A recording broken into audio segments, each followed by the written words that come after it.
जी आपकी आ रही है साफ।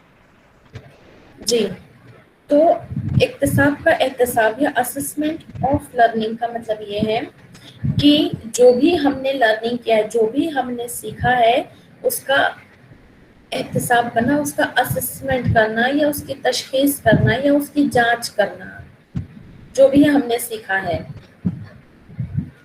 तो जाहिर सी बात है कि जो भी हमने सीखा है उसकी जांच की जाए, उसकी तशखीस की जाए। तो ये चीज़ तो तभी होगी जब हमारे सीखने का जो अमल है वो मुकम्मल होगा।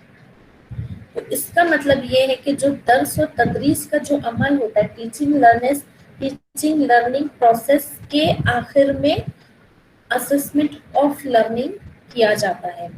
इसमें जनरली ये हम देखते हैं कि अभी तक तुलबा ने क्या सीखा है और कितना सीखना बाकी है, इस चीज़ की जांच की जाती है। चूँकि ये दर्स और तदरीस का जो अमल होता है उसके आखिर में होता है, यानी या तो टर्म एंड हुआ है जब, या सेमेस्टर या साल के आखिर में होता है।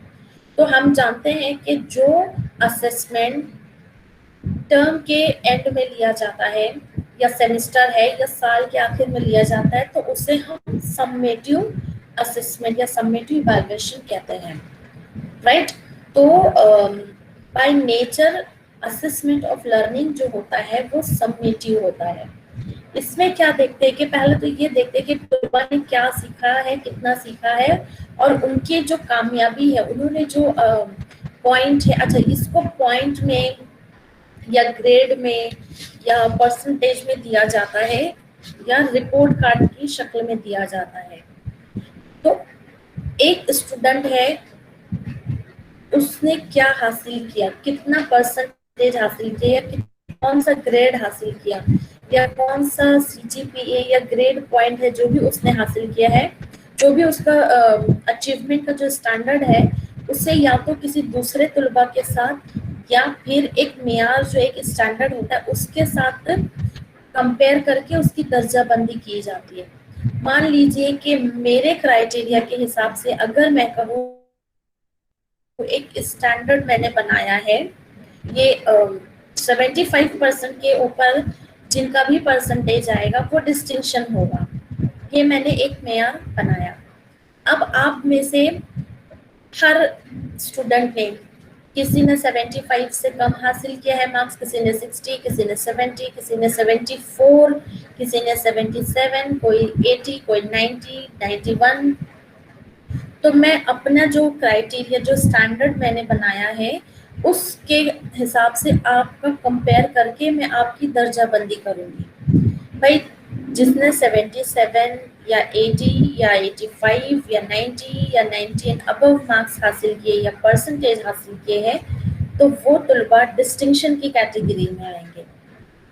जिन तुलबा ने 75 से कम मीन्स 74, 70, 78, 68, 65 या 60 मार्क्स हासिल किए हैं, वो तुलबा डिस्टिंक्शन से कम या फर्स्ट क्लास की कैटेगरी में आएंगे। तो यहाँ पे हमने क्या किया है कि तुलबा की जो उनका जो अचीवमेंट हुआ है, उनका जो मेयार जो आया है, जो उन्होंने परसेंटेज जो मार्क्स हासिल किए, उसे हम एक जो स्टैंडर्ड जो क्राइटेरिया बनाए हैं, जो नॉर्म्स बनाए हैं, उससे हमने कंपेयर किया है और उसके बाद उसकी दर्जाबंदी करें। यहाँ पे कभी कभी दूसरे तुलबा के साथ भी उसका मुकाबला किया जाता है।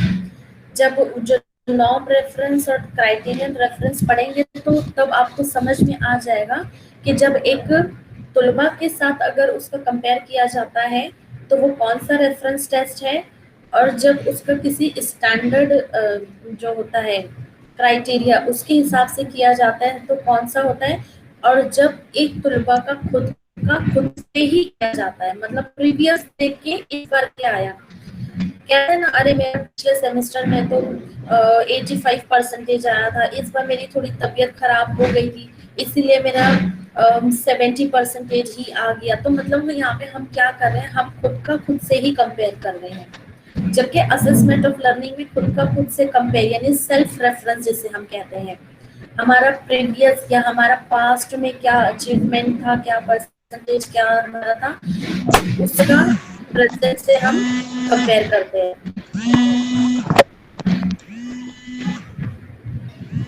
ये थोड़ा सा म्यूट कर लीजिए आप। तो ये होता है असेसमेंट ऑफ लर्निंग। तो यहाँ पे जो होता है, जैसे ये स्कोर, जैसे मैंने कहा कि ये ग्रेड पॉइंट है या परसेंटेज शेप उस फॉर्म में दिया जाता है, मतलब तरीके से वो स्कोर होता है यहाँ पे। तो असेसमेंट ऑफ लर्निंग का जो स्कोर होता है, वहाँ पे ना सिर्फ तुलबा की बल्कि असातिज़ा की भी जो तहसील होती है, जो उनका अचीवमेंट होता है, उसकी जांच की जाती है। किस तरीके से? तुलबा के लिए तो मैंने अभी जस्ट बताया कि उन्होंने कितना मार्क्स हासिल किया है, क्या परसेंटेज हासिल किया है, उसे ग्रेड पॉइंट पे दिया जाता है। और असातिज़ा की ये अचीवमेंट का टेस्ट होता है, उनका ये अचीवमेंट की जांच होती है कि जो ऑब्जेक्टिव थे उस यूनिट को पढ़ाने के लिए, या जो एजुकेशनल एम्स थे, ऑब्जेक्टिव थे, वो फुलफिल हुए या नहीं, वो उन्होंने हासिल किया है या नहीं किया है। इसमें ये चीज भी आ सकती है कि सिलेबस कितना कवर हुआ है, क्योंकि असेसमेंट ऑफ लर्निंग हम कब करते हैं? जब हमारा टीचिंग लर्निंग प्रोसेस खत्म होता है। तो तब सिर्फ टीचर ये नहीं, उसने जो पढ़ाया है, जो सिखाया है, वो कितना समझ में आया है, क्या सीखा है अभी तक और क्या नहीं सीखा है। तो इसीलिए यहाँ पे असेसमेंट ऑफ लर्निंग के लिए एक उस्ताद की या तमाम असातिज़ा की ये जिम्मेदारी होती है कि तुलबा के जो भी तालीमी मेयारात है, जो भी उनके जो उन्होंने अचीवमेंट किया है। जी हेलो, कोई कुछ कह रहा था, कोई कुछ कह रहा था? आवाज क्लियर? यस, मैं बोल रहा था कि आवाज क्लियर नहीं आ रही किसी। अच्छा, क्लियर है। तो यहाँ पे एक उस्ताद की, एक टीचर की जिम्मेदारी है कि वो तुलबा के जो भी तालीमी मेयारात है, जो भी एजुकेशनल स्टैंडर्ड है, मतलब जो भी हमें सेट करना होता है, उसे ईमानदारी से पेश करे, यानी अनबायस्ड होके करे, बायसनेस बिल्कुल भी ना लाए। मतलब ये नहीं कि ये बच्चों ने मुझे पूरी क्लास में बहुत सताया, ठीक है, मैं इनके लिए ये कहूंगी कि भाई जो 60-70 के ऊपर जिनका परसेंटेज आएगा बस वही पास होगा, 70 के नीचे जिनका परसेंटेज आएगा वो पास नहीं होगा, वो फेल हो जाएगा इस पेपर में। तो ये कोई स्टैंडर्ड नहीं हुआ। ये यहाँ पे क्या हो रही है? एक उस्ताद की बेईमानी हो रही है, वो बायसनेस आ गई है उसमें, वो बायस हो रहा है। तो भले जो भी हुआ है, हमें एक स्टैंडर्ड बनाना है।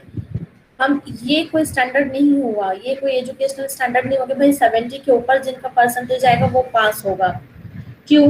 क्योंकि बच्चों ने पूरा साल भर मेरी क्लास अटेंड नहीं की, क्लास में बहुत डिस्टर्बेंस था, ठीक से उन्होंने सुना नहीं, मैंने असाइनमेंट उनको लिखने के लिए कहा था, उन्होंने आधे से ज्यादा क्लास में तो जमा ही नहीं किया है, और जिन लोगों ने किया है वो बस 1 पेज 2 पेज पे लिख के दिया है, ठीक से नहीं दिया। तो ये सारी चीजों की बिना पे ये सारी चीजें बीच में नहीं आनी चाहिए। तो एक टीचर को ईमानदारी से जो भी बच्चों ने हासिल किया वो देना चाहिए।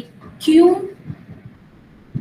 एक वजह ये भी है कि चूंकि ये असेसमेंट ऑफ लर्निंग जो है, it is summative in nature, और हम जानते हैं कि समेटिव इवैल्यूएशन या समेटिव असेसमेंट हम कब करते हैं? बताइए, कब करते हैं हम समेटिव इवैल्यूएशन? साल के आखिर में। साल के आखिर में करते हैं। क्यों? उससे क्या होता है?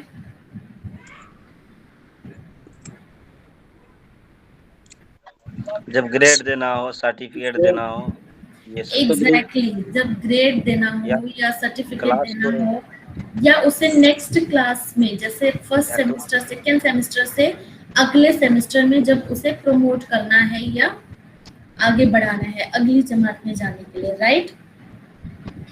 तो तब हम इसमें स्टूडेंट का डायरेक्ट पार्टिसिपेंट नहीं होता है इसमें, तो ऐसे मतलब समझ में जहाँ तक इसमें बिना पार्टिसिपेंट के वो कैसे कोई मार्क्स हासिल करेंगे?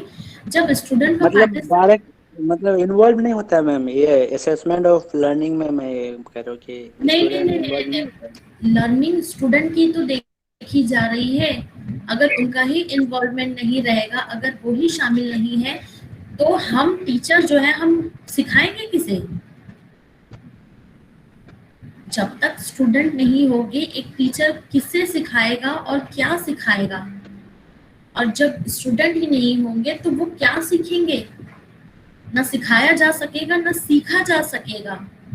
लर्निंग का मतलब ही होता है सीखना। तो उसके लिए जो कैंडिडेट है, जो रेस्पोंडेंट्स है, जिनकी लर्निंग हो रही है या नहीं हो रही है, ये ही जांचना है। अगर वो ही नहीं रहेंगे तो फिर हम असेसमेंट किसका करेंगे? पहली बात तो हम किसी को सिखा ही नहीं सकेंगे जब कोई भी नहीं है, तो जब इन्वॉल्वमेंट नहीं है तो उनके ही इन्वॉल्वमेंट तो पे तो सारी चीजें डिपेंड असेसमेंट ऑफ करती लर्निंग में, असेसमेंट ऑफ लर्निंग में अगर स्टूडेंट ही उसमें इन्वॉल्व रहेंगे तो वो खुद का तो खुद से ही अपना इवैल्यूएशन कर लेंगे उसमें, तो फिर नहीं टीचर नहीं का क्या? नहीं, वो खुद का खुद से करने का जो होता है सेल्फ रेफरेंस टेस्ट होता है, वो ये चीज नहीं है। यहाँ पे जैसे कि मैंने बताया कि दर्स और तदरीस के आखिर में होता है, जहाँ पे हम सम्मेटिव असेसमेंट इवैल्यूएशन करते हैं, स्टैंडर्ड टेस्ट होता है। ये सारी चीजें जो होती है कि स्टूडेंट को ही तो करनी होती है। अगर उनका इन्वॉल्वमेंट नहीं है, अगर वो एग्जाम के लिए या समेटिव असेसमेंट जो भी हो रहा है आपका साल के आखिर में जो टर्म एंड एग्जाम हो रहा है, अगर उसमें आप लोग स्टडी करके ही नहीं आओगे, आपका कुछ भी इन्वॉल्वमेंट नहीं है, तो क्या आप लोगों के पेपर को कोई करेक्शन कर पाएगा? आप लोगों को ग्रेड दे पाएगा? किस बिना पे आप लोगों को ग्रेड देगा? तो सारी चीजें तो उसमें टीचिंग लर्निंग प्रोसेस में तो टीचर का होना भी जरूरी है और एक स्टूडेंट का होना भी जरूरी है। टीचिंग भी जरूरी है और लर्निंग भी जरूरी है। सिर्फ मैं टीचिंग टीचिंग पढ़ाई जा रही हूँ, ये जांच ही नहीं रही हूँ, ये देख ही नहीं रही हूँ कि भाई लर्निंग हो रही है या नहीं, तो वो बेकार है वो चीज। हम टीचिंग ही इसलिए करते हैं, हम टीच करते हैं ताकि सामने वाला सीख सके। अगर सामने वाला सीख ही नहीं रहा है तो हमारा टीचिंग करना, हमारा जो तदरीसी अमल है, जो पढ़ाना है, वो बेकार है। यहाँ पे जो भी हम कर रहे हैं, यहाँ पे बिना स्टूडेंट के तो कुछ भी नहीं होता है और हो भी नहीं सकता है। अब अगर मान लीजिए कि टीचर ही नहीं रहेगा, तो क्या आप अपने आप से पढ़ सकेंगे? हो सकता है कुछ हद तक पढ़ सकेंगे। क्या आप अपने आप से खुद से ही सवाल बना के, खुद से ही जवाब लिख के, खुद से ही अपने आप को ग्रेड परसेंटेज जो भी देना है दे के, खुद ही एक क्राइटेरिया, एक स्टैंडर्ड नॉर्म बनाएंगे कि भाई 8 पॉइंट के ऊपर आया तो आउटस्टैंडिंग है, या ए ग्रेड है, या ए प्लस ग्रेड है? क्या ये आप खुद से बनाएंगे और आप खुद का खुद ही जांच करेंगे क्या? नहीं। टीचिंग लर्निंग प्रोसेस का मतलब ही होता है कि यहाँ पे दोनों का होना लाजिम है।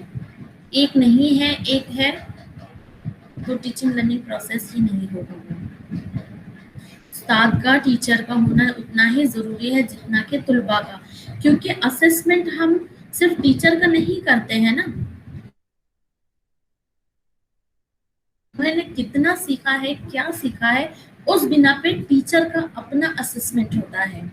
आप ये समझ लो कि भाई टीचर ने एक बहुत अच्छी पीपीटी बनाया है, बहुत अच्छा प्रेजेंटेशन किया है, बहुत क्रिएटिविटी दिखाया, बहुत सारी पिक्चर्स ऐड करके है उसमें, काफी सारी टेक्नोलॉजी का इस्तेमाल करके एक टीचर ने बनाया है, तो उसने बहुत अच्छी टीचिंग किया और वक्त पे, पूरा वक्त से पहले ही जो 6 महीने में कंप्लीट करना था उसे 4 मंथ में ही पढ़ा के कंप्लीट कर दिया है, सब कुछ हो गया है।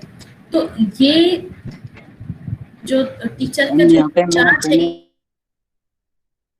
जी कहने का मतलब ये था कि असेसमेंट ऑफ लर्निंग का जो काम है वो टीचर करेंगे ना मैम, यहाँ पे स्टूडेंट का रोल नहीं है। स्टूडेंट तो इंटरनली वो पार्टिसिपेट होंगे, नहीं नहीं, वो स्टूडेंट तो का मैं भी रोल कह रहा क्यों हूँ। नहीं है? नहीं नहीं, स्टूडेंट का रोल फिर समेटिव असेसमेंट जो आपको एग्जाम देना है वो कौन देगा? मैम असेसमेंट ऑफ लर्निंग करेगा कौन, स्टूडेंट करेगा या टीचर करेगा? ये असेसमेंट ऑफ लर्निंग जो है टीचर करता है स्टूडेंट की, और उस बिना पे स्टूडेंट के जो भी असेसमेंट, जो भी उन्होंने अचीवमेंट किया है, उस बिना पे टीचर जो है उसकी भी जांच होती है, उसका भी असेसमेंट होता है कि उसने कितना अचीव किया, वक्त पे सिलेबस कंप्लीट किया है या नहीं किया है, जो कंटेंट है, जो बातें, जो डाउट क्लियर करने थे वो हुए हैं या नहीं हुए, इस यूनिट को पढ़ाने के लिए जो ऑब्जेक्टिव था वो फुलफिल हुआ है या नहीं हुआ है। ये साल के आखिर में होता है। आप इसको और डिटेल में पढ़िएगा, थोड़ा सा मुझे लग रहा है आप कंफ्यूज हैं, थोड़ा सा इसको और डिटेल में पढ़िएगा तो आपको समझ में आएगा।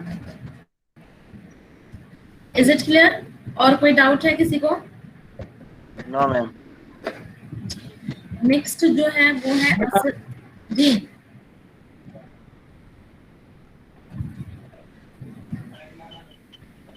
जी, कोई कुछ कह रहे हैं?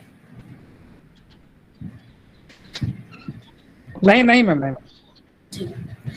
नेक्स्ट जो है वो है असेसमेंट फॉर लर्निंग, यानी इक्तिसाब बराए एहतिसाब, यानी लर्निंग के लिए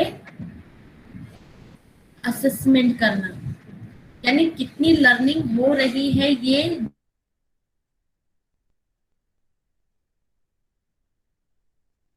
रहना, बार बार करना। तो फिर हमें आगे बढ़ के आगे बढ़ा के कोई मतलब नहीं है। तो ये फिर तभी होगा जब हम बार बार जांच करेंगे। हमने कुछ सिखाया उसकी जांच करेंगे, भाई आज हमने जो सिखाया, आज हमने क्लास में जो बात की, जो पढ़ा है वो समझ में आया है या नहीं आया है, वो पीपीटी के जरिए समझ में आया है या नहीं आया है, या बिना पीपीटी के जरिए समझ में आ रहा है नहीं आ रहा है, ये इस बात की जांच होती है। तो जनरली यहाँ पे क्या होता है, तलबा के जो स्टूडेंट्स होते हैं उनके इम्प्रूवमेंट पे ये ज्यादा फोकस करता है। और ये हम देखते हैं कि जो भी जो भी लास्ट हमने क्या अचीव किया उससे इसे कंपेयर किया जाता है असेसमेंट फॉर लर्निंग में। मतलब यूनिट 1 में आपने क्या सीखा था और अभी आप क्या सीख रहे हैं, या अभी हम जो पढ़ाते जा रहे हैं, चूंकि ये तदरीस के दौरान चलने वाला है, ड्यूरिंग टीचिंग लर्निंग प्रोसेस होता है।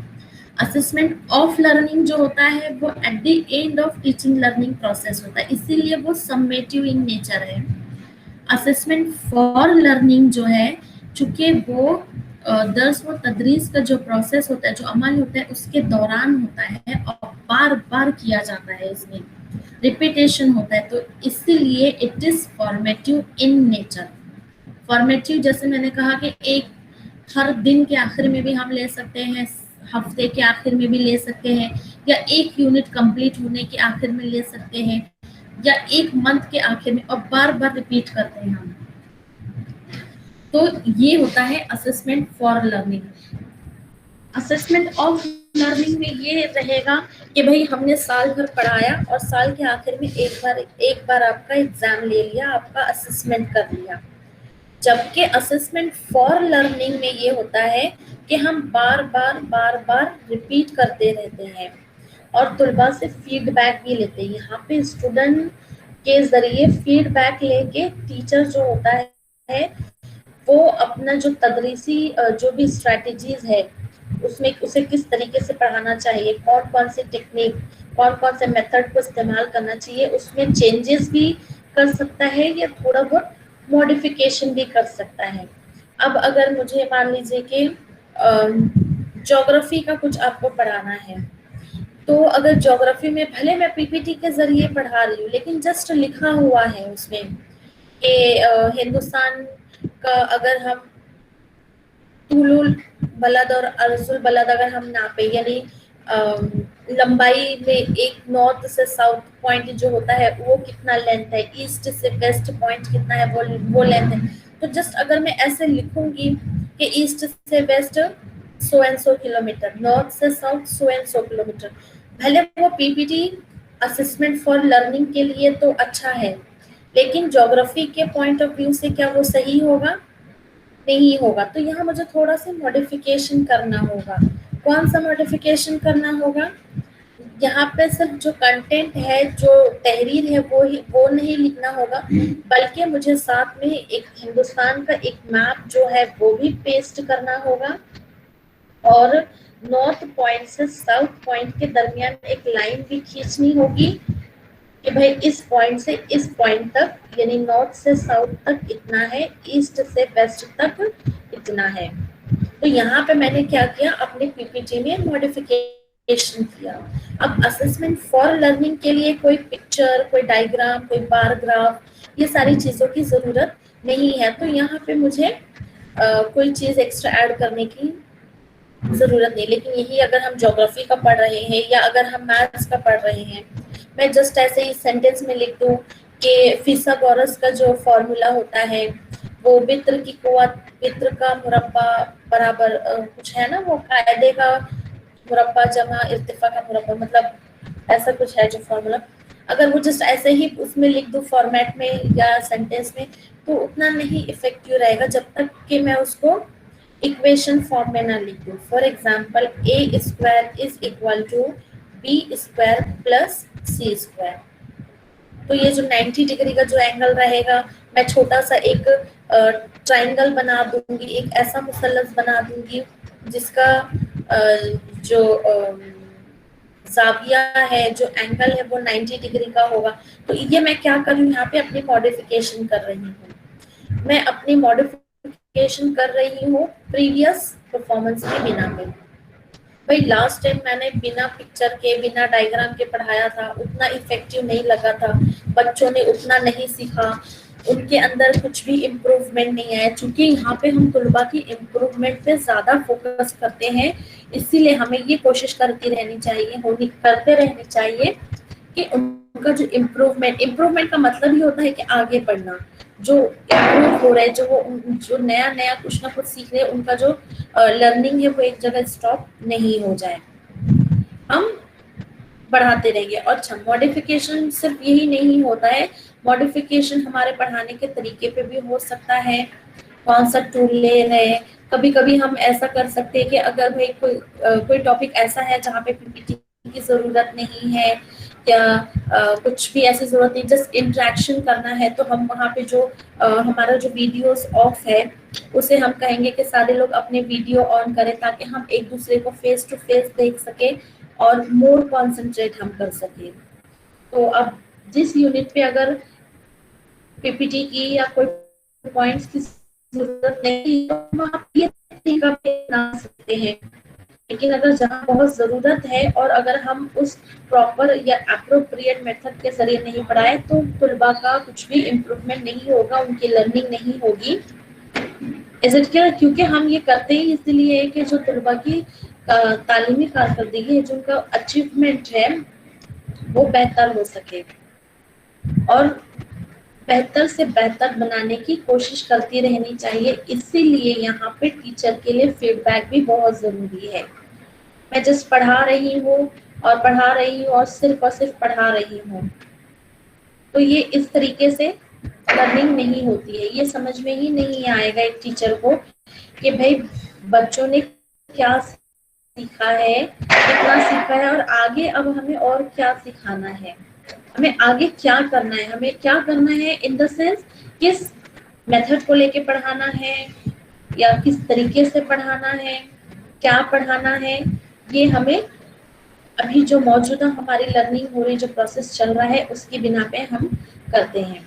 अगर मान लीजिए कि मैंने आप लोगों को पढ़ाया, आप लोगों से मैंने क्वेश्चन पूछा, जांच रही हूँ, मैं पूछ रही हूँ, इज इट क्लियर, समझ में आया आपको, कोई डाउट है, किसी को कोई डाउट है क्या, थोड़ा ये है। तो ये सारी चीजें जो है मैं एक तरीके से फॉर्मेटिव वे में, फॉर्मेटिव इवैल्यूएशन मैं आपका कर रही हूँ, ये देख रही हूँ कि आपने कुछ सीखा है या नहीं सीखा है, चूंकि ये ड्यूरिंग प्रोसेस चल रहा है।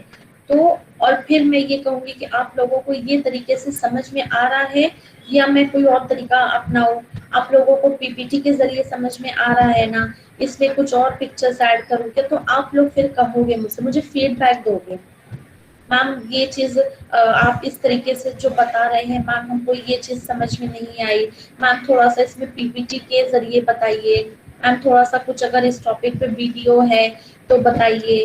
और जैसे कॉग्निटिव डेवलपमेंट अगर हमें देखना है तो बच्चों का जो डेवलपमेंट होता है, जस्ट मैं कहूँ कि भाई 0 से 2 ईयर्स इतना होता है, 2 to 7 इतना होता है, 7 to 12 इतना होता है, 12 to 18 17 इतना होता है। यही करने की बजाय अगर मैं छोटे छोटे बच्चों की अगर पिक्चर लगा दूं, जैसे 0 से 2 साल के बच्चे की फोटो लगा दूं, 2 से 7 साल के बच्चे की मैं फोटो लगा दूं तो वो क्या होगा, पिक्चराइजेशन होने से आपकी लर्निंग भी बहुत इम्प्रूव होगी। अचीवमेंट ना सिर्फ आपका अच्छा हासिल होगा बल्कि एक टीचर का भी होगा। तो ये आप लोग मुझे फीडबैक दोगे। एक जो स्टूडेंट्स होते हैं वो टीचर को फीडबैक देते हैं ताकि जो टीचर है वो अपने जो टीचिंग लर्निंग प्रोसेस में जो भी उसकी स्ट्रैटेजीज है उसमें या तो वो चेंजेस लाए या मॉडिफिकेशन करे, उसमें मॉडिफाई करे थोड़ा सा।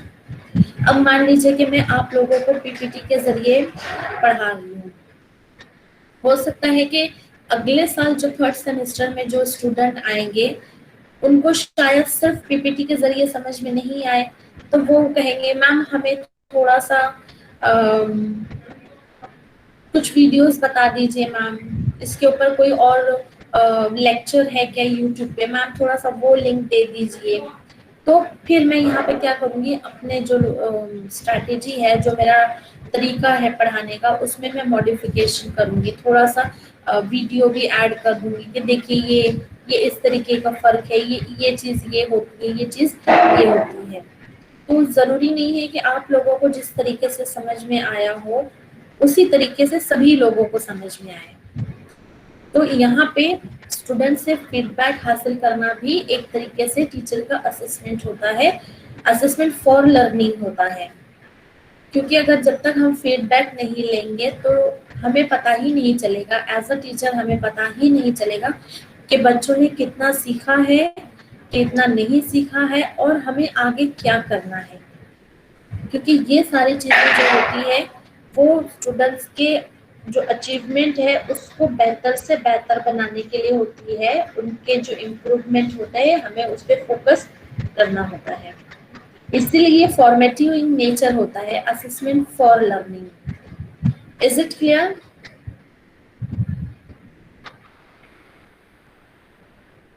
Is it clear? मैम दोनों लगभग सेम ही लग रहा है। नहीं, वही मैं कह रही हूँ कि लगभग सेम है, लेकिन सेम नहीं है, जमीन आसमान का फर्क है। असेसमेंट फॉर लर्निंग जो है वो फॉर्मेटिव है, जबकि असेसमेंट ऑफ लर्निंग में भी तो जैसे साल के आखिर में एग्जामिनेशन लेते हैं वो साल के आखिर में होता है जी, इम्प्रूवमेंट देखी जाती है, टीचर अपना भी इम्प्रूवमेंट नहीं, उसमें इम्प्रूवमेंट नहीं देखते हैं, उसमें अचीवमेंट देखते हैं कि बच्चों ने क्या हासिल किया और उस बिना पे उसे हम ग्रेड या पॉइंट या परसेंटेज, रिपोर्ट कार्ड जो भी हम देते ताकि उसे हम या तो अगले सेमेस्टर में या अगली क्लास में प्रमोट करें या फिर उसे हम जो सर्टिफिकेट या जो डिग्री देनी है वो देते हैं। जबकि असेसमेंट फॉर लर्निंग में ना ही कोई ग्रेड पॉइंट, ना कोई रिपोर्ट कार्ड, मतलब जो आपके रिजल्ट होते हैं ना, मार्क्स शीट जो होती है, ना ही वो दिए जाते और ना ही आपको अगले सेमेस्टर में या अगले ईयर में आपको प्रमोट किया जाता है या आपको पास किया जाता है और ना ही आपको सर्टिफिकेट दी जाती है। चूंकि ये टीचिंग लर्निंग के जो प्रोसेस होता है उसके बीच में चलते रहता है। फॉर्मेटिव असेसमेंट जो होता है, आप वो सोचिए, आप वो देखिए उसमें क्या क्या पॉइंट्स थे, वो कब कब होते हैं, तो that is assessment for learning. थोड़ा आप जब डेफिनेशन पे तो इसको कैसे डिफाइन कर सकते हैं? डेफिनेशन ये सारे पॉइंट आप डालिए कि फॉर्मेटिव असेसमेंट फॉर लर्निंग जो है वो फॉर्मेटिव इन नेचर होता है। यहाँ पे इसका ज्यादा मेन पॉइंट जो होता है वो तुलबा की इम्प्रूवमेंट पे ये ज्यादा फोकस करता है। चूंकि ये दर्स व तदरीस का जो प्रोसेस है उसके दौरान चलते रहता है, यहाँ पे रिपीटेशन होता है, बार बार असेस किया जाता है तुलबा की लर्निंग के लिए और ये जांचा जाता है कि हमें आगे क्या करना है, हमें आगे किस तरीके से पढ़ाना है, कौन सी टेक्निक का इस्तेमाल करना है, कौन से या पढ़ाना है, या जो भी हमको तरीका जो स्ट्रैटेजीज है वो हमें उसमें तब्दीली करनी है या उसमें कोई करना है, ये सारी चीजें देखी जाती है। आप जब इसको और डिटेल में पढ़ेंगे ना तो आप क्लियर होगा। और एक चीज मैं कहती हूँ कि इस खास करके ये जो 1.3 जो यूनिट है, अगर आप SLM से पढ़ेंगे तो आप बहुत कंफ्यूज हो जाएंगे, क्योंकि उसको पढ़ने के बाद मैं खुद भी कंफ्यूज हो गई थी। मुझे ऐसा फील हो रहा था कि जो मुझे पता है वो भी पूरा गड़बड़ हो गया है। तो खास करके ये वाला जो यूनिट है ये SLM से मत पढ़िए, बल्कि इंग्लिश का जो अवेलेबल है, आप उसमें से देखिए। गूगल पे आप डालिएगा, काफी सारे पॉइंट्स आ जाएंगे इसमें। इवैल्यूएशन की कोई आपकी जो आपके पास किताब होगी, या जहाँ पे भी जब भी नॉर्मल लाइफ जब हमारी होगी, तो आपके पास कोई लाइब्रेरी में जो शाजिया मलिक है, शाजिया समथिंग मलिक मूसा की जो किताब है मेजरमेंट इवैल्यूएशन, ये उसमें आप पढ़िएगा। ये 1.3 एसएलएम में जो है वो बहुत कंफ्यूजन टाइप का है, आप कंफ्यूज हो जाएंगे उसे पढ़ के, आप ठीक से डिफरेंशिएट नहीं कर पाएंगे कि what is assessment of learning and what is assessment for learning. मैंने यहाँ पे आप देखेंगे, मैंने ये ऑफ को और अंडरलाइन करके कलर भी अलग किया है, और फॉर को, ताकि आप लोग जब इसको पढ़ेंगे तो आपको ध्यान रहेगा कि ऑफ जो है वो हाईलाइट किया है, क्योंकि यहाँ पे मेन ऑफ और फॉर ये दोनों है। बहुत सारे एग्जाम के टाइम कभी कभी क्या होता है, एग्जाम प्रेशर की वजह से टेंशन में रह के काफी सारा हम पढ़ते हैं, लेकिन पढ़ते तो हम सब सही है, लेकिन हम ये भूल जाते हैं कि असेसमेंट फॉर लर्निंग का है ये सारी चीजें, या असेसमेंट ऑफ लर्निंग के लिए है। तो उल्टा भी हो जाता है। असेसमेंट, अगर मान लीजिए कि मैंने पूछा कि असेसमेंट फॉर लर्निंग क्या होता है, तो आप असेसमेंट ऑफ लर्निंग के बारे में अगर मुझे बता देंगे कि ये सबमिटिव होता है, ये टर्म के एंड में होता है, और यहाँ पे ग्रेड पॉइंट ये सारी चीजें दी जाती, तो वो सही है, बट मैंने जो पूछा है उस हिसाब से तो वो गलत है। तो अगर इस तरीके की गड़बड़ होगी, then you will lose your marks और पॉइंट्स, ग्रेड जो भी है। तो थोड़ा सी इसको ध्यान देके पढ़िएगा। अगर इतना भी पॉइंट अगर आप लोग पढ़े और उस एक एक ही पॉइंट को अगर आप अपने ओन वर्ड्स में अगर एक्सप्लेन करने की कोशिश करें, तो एक अच्छा खासा आप जो शॉर्ट आंसर होता है, जनरली असेसमेंट फॉर लर्निंग और ये चीजें जो होती है ना, ये के फर्क में डिस्टिंग्विश बिटवीन सो एंड सो।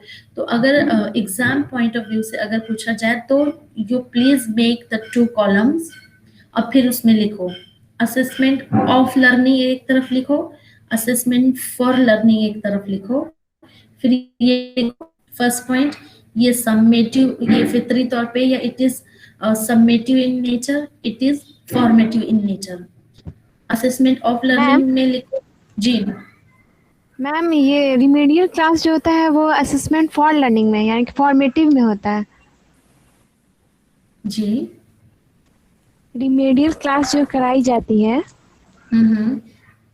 तो असेसमेंट फॉर लर्निंग में ना होगा वो असेसमेंट फॉर लर्निंग, क्योंकि रेमेडियल क्लासेस जो होती है वो साल के आखिर में नहीं की जाती है, नहीं वो मैम, बीच बीच में की जाती है।